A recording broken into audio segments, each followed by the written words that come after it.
tes. Oke, masuk. Video kedua. Alright. Nama saya Evan dan sekarang saya akan menjelaskan tentang mendeteksi wajah menggunakan Python. Nah, pertama saya akan mulai dulu dari teknik yang akan kita gunakan. Jadi, digital image processing atau citra digital.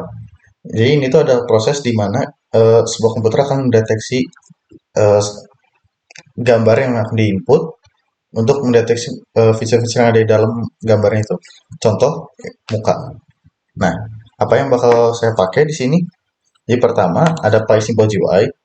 Ini mah library basic buat buat bikin aplikasi menggunakan Python. Tanpa ini juga bisa, tapi akan jauh lebih susah prosesnya. Ini cuma bikin lebih gampang aja. Lalu yang kedua ada dari OpenCV. Lebih spesifiknya cascade classifier mereka. Nah, dari sini tuh kita dan mereka udah nge-provide ke kita cara buat ngedeteksi muka itu. Nah, si cascade classifier ini tugasnya itu cuma satu, ngedeteksi apa sih kayak pattern recognition nih, basically. Jadi contoh di sini ya face detection dan air detection. Nah, yang biasa dicek tuh ini line features. Jadi kayak apa sih dari gambarnya itu apakah ada apa sih ya memenuhi atau enggak. Contoh bisa lihat di bawah nih. Di sini matanya kan sejajar, jadi bisa dilihat ada garis dari mata kiri ke kanan. Lalu yang hidung juga hidung kan lurus itu dari atas ke bawah, jadi di sini juga detect. Nah, di sini, nah yang bagian ini nih khususnya dari sini sampai sini, dari sini sampai sini itu function buat ngedeteksi mukanya itu sendiri. Nah, pertama ada si ini itu apa? Ini tuh apa sih namanya? Si gambarnya dibikin jadi grayscale, jadi hitam putih. Nah, kenapa harus kayak gitu dulu? Eh, karena yang utamanya itu satu, makin banyak warna, bahkan makin banyak proses yang harus dilakukan. Maka otomatis juga bakal lebih lama. Dengan nggak ada saturasinya, jadi hitam putih, maka yang harus diproses juga lebih dikit. Karena sebenarnya color length-nya juga cuma dari hitam ke putih. Nggak ada campur-campur warna kayak merah biru gitu lah.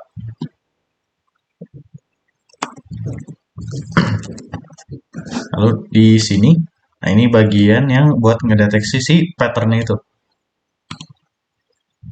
Lalu di sini itu simple aja, cuman buat ngebikin si window-nya sendiri. Jadi di sini teks saya run dulu aja lah.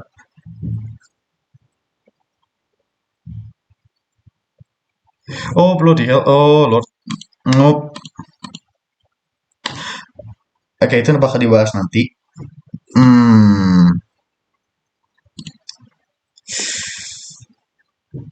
Ini bakal bisa darah tadi. Oh well. Oke, basic. Kita run lagi aja. Nah, diam. Di sini ada yang text image button. Nah, seperti yang bisa dilihat di sini ada teksnya, ini buttonnya. Image-nya itu basically kan bakal nge-grab kamera yang ada di device yang udah keregister ke device-nya, baik itu webcam atau mungkin HP gitu di connect-nya.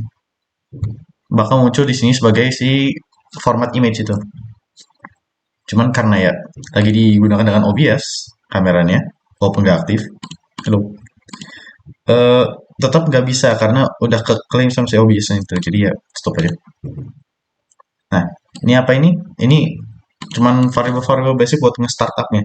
Jadi si variable webcam ini buat buat nge-capture si videonya. Jadi ngambil si ini kontrol buat ke webcamnya. Lalu si window ini cuma buat apa sih namanya? Nge-startup yang layout ini doang. Nah, ini gunanya dari ini itu untuk ngecek apakah kameranya lagi aktif atau enggak. Kalau aktif ya bakal dikasih lihat kameranya. Kalau nggak aktif ya di sini bakal di yang kalau nggak aktif nggak bakal kayak begini. Ini aktif cuman nggak bisa di grab aja. Jadi dia ini bingung. Kalau nggak aktif itu bakal muncul placeholder kayak gini. Ini yang saya pakai. Nah, di sini tadi ada main loopnya. Jadi bakal terus menerus coba buat ngedetek si kameranya aktif atau enggak. Kalau nggak aktif, bakal nunggu selama 20 detik, lalu bakal nyoba lagi.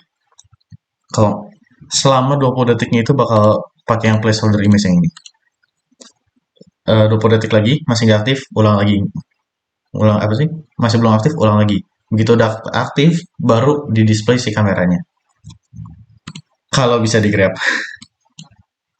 Lalu yang terakhir, ada si webcam release nih. Ini itu gunanya biar si aplikasinya begitu udah di close, mastiin juga udah nggak megang lagi si webcam, jadi aplikasi lain juga bisa dipakai, udah lepas aja gitu. Lalu window close ini buat nge-close si aplikasinya tanpa nge-crash, karena kalau nggak ada itu, eh, aplikasinya nggak bakal tahu dia harus apa, jadi dia bakal close diri sendiri. Sebenarnya nggak apa-apa, tapi ya emang mau itu buat aplikasi setiap nutup harus nge-crash dulu. Sayangnya nggak bisa di display aktifnya kayak gimana, karena ya OBS-nya lagi pakai, jadi nggak bisa dikasih lihat secara langsung kayak gimana. Ya, deh.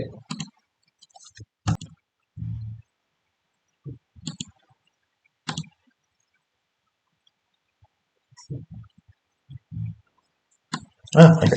Jalan akhir. Eh, nah, akhirnya bisa jalan, cuma harus nge-remove yang apa sih namanya, komponen video dari OBS ngeselin. Oh well. Nah, bisa lihat nih, udah jalan up. Oh, anyways, what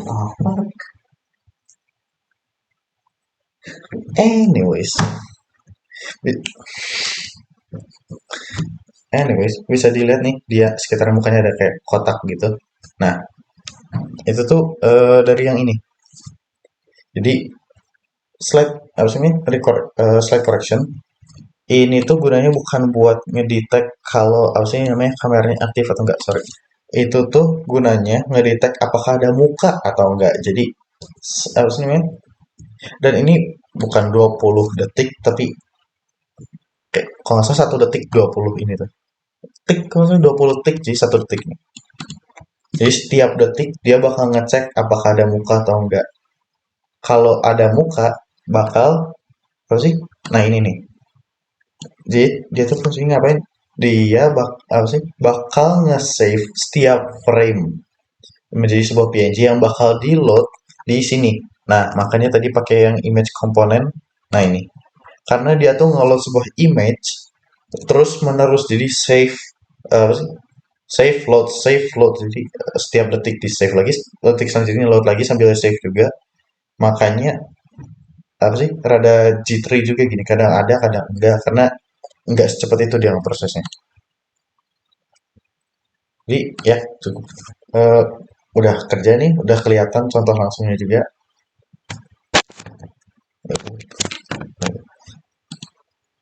Cukup harusnya. Dia cuma nambahin doang, ini cuma ngebarin, cuma nambahin doang, cuma ngasih tunjuk aja kayak gimana cara apa sih begitu kerjanya. Cukup dari saya, terima kasih.